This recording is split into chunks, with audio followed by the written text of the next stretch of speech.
سلام ګران لیدونکو، د نن ورځې څو تازه مهمو خبرونو ته ښه راغلاست.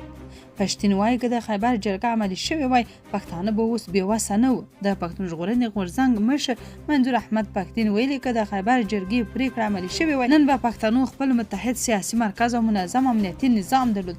هغه دا څرګندونې په پښتونخوا کې د یوې کم سنې ماشومې د تښتونې د هغې د مور د ځورونې او په سیمه کې د روان ناامنۍ وضعیت په غبرګون کې کړي دي. منظور پښتون ویلي چې په پاکستان کې پښتانه له سخت ناامنۍ او بېوسۍ سره مخ دي او د هغوی د خوندیتوب پر ځای امنیتي ادارې د خلکو پر ضد عملیات، ډرون بریدونه او زور زیاتیو ته دوام ورکوي. هغه ویلي دي چې د پښتنو د تښتونو او جبري لادرکیو تر شا یوازې جرمي ډلې نه بلکې د پاکستان د پوځ او ریاست امنیتي او استخباراتي کړۍ هم لاس لري.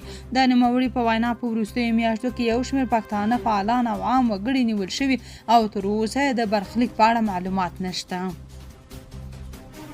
هند افغانستان سره د 20 ټنه واکسینو مرسته وکړه. د هند بهرنیو چارو وزارت ویلي د ماشومانو د معافیت پروګرام د پیاوړتیا په موخه کابل ته 20 ټنه د بي سي جي ټایټانوس او ډیفټریا واکسینونو اړوند وچ مواد او طبي تجهیزات هم لیږلي دي.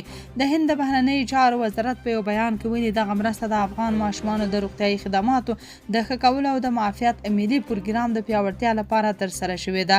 د معلوماتو له مخې په دې کڅوړه کې د واکسینونو د چمتو کولو لپاره ضروري مواد هم شامل دي چې د ماشومانو د ژوند ژغورلو او د ناروغیو پر وړاندې د معافیت لوړولو کې مهم رول لري. هندي چارواکو زیاته کړې چې دا مرسته د دوامداره طبي همکارۍ یوه برخه ده. د هند د بهرنیو چارو وزارت ټینګار کړی چې نوې ډیلي له افغانانو سره په ځانګړي ډول د روغتیا په برخه کې خپلو همکارۍ او ملاتړ ته ژمن دی.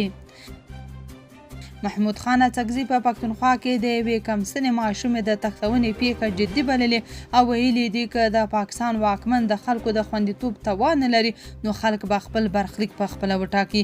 اڅکزي په یو بیان کې ویلي د پښتنو پر ضد روان وضعیت د اندېښنې وړ دی او حکومت باید د خلکو د امنیت، قانون او عدالت د تامین لپاره عملي ګامونه واخلي. بلخوا ایمل ولی خان ویلي چې نوموړي د کورنیو چارو له وزیر سره خبرې کړي او د اقداماتو په نتیجه کې یاد نجلۍ موندل شوې ده.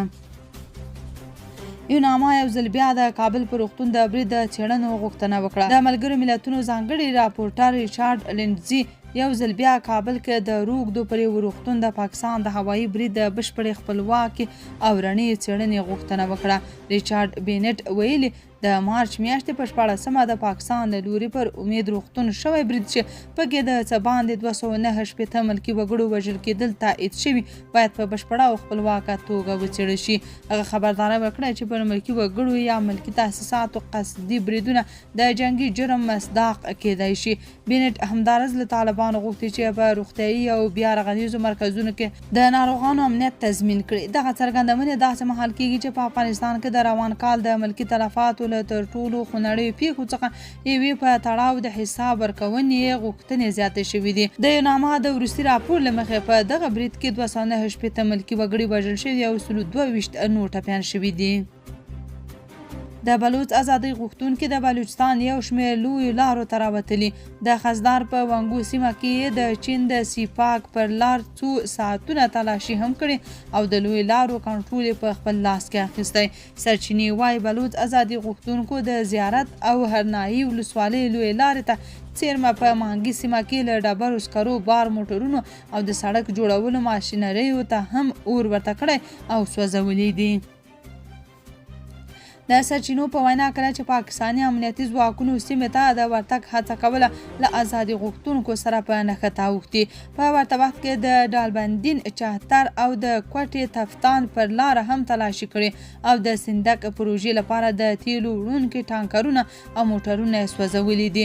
بلوچ ازادي غوښتونکي وخت نا وخت د پاکستاني پوځ پر غړو او تاسیساتو بریدونه کوي خو تازه د سون توکو موټرونه په داس حال کې سوځولي چې یاد هیواد د انرژي سون توکو له کمښت سره مخ دی.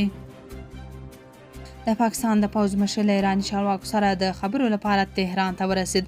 د ایران خبري اژانس ایرنا په اسلام آباد کې د یوې ډیپلوماټیکې سرچینې په حواله راپور ورکړی چې د پاکستان د پوځ مشر فیلډ مارشال عاصم منیر ایران ته رسیدلی او ټاکل شوې ده چې د ایران له لوړپوړو چارواکو سره وګوري.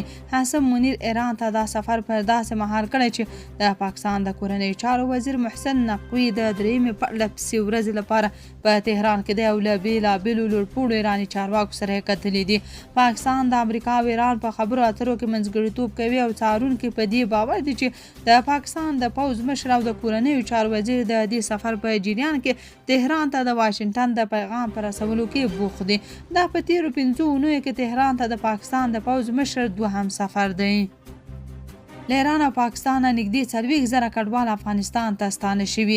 د افغانستان انټرنیشنل پښتو لخوا د راټولو شوو شمیرو له مخې یوازې تیره اونۍ یعنې د غویي له 25 تر 19 وزره او 450 کډوالې کورنۍ چې ټول ټال 9,000 او 290 کسان کېږي له ایران او پاکستان افغانستان ته ستانه شوي دي. دغه کډوال د ننګرهار د تورخم د کندهار د سپین بولدک د هرات اسلام قلعه او د نیمروز د ورېښمو پله له لارې ستانه شوي دي.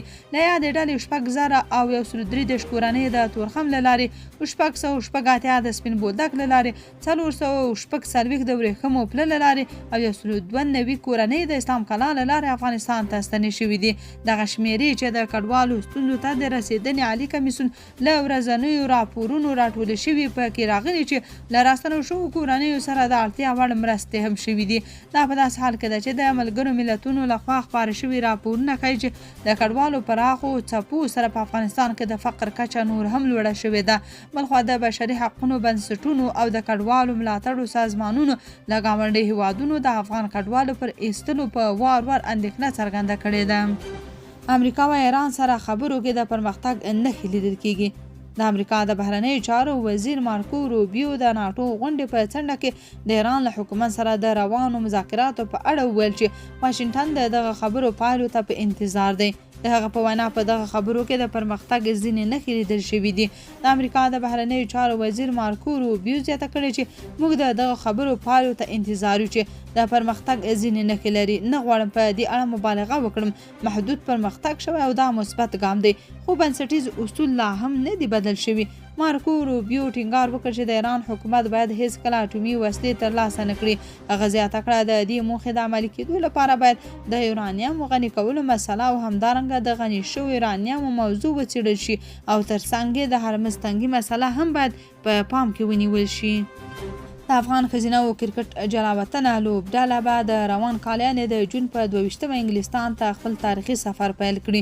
د انګلستان او وولز کرکټ بورډ ویلي چې دغه سفر تر ډیره کلتوري او ورزشي ارزښت لري. د یادې لوبډلې تر شل ډېرې غړي چې پخوا د افغانستان ملي لوبډلې غړي وې له 2020 کال راهیسې په اسټرالیا کې میشتې دي.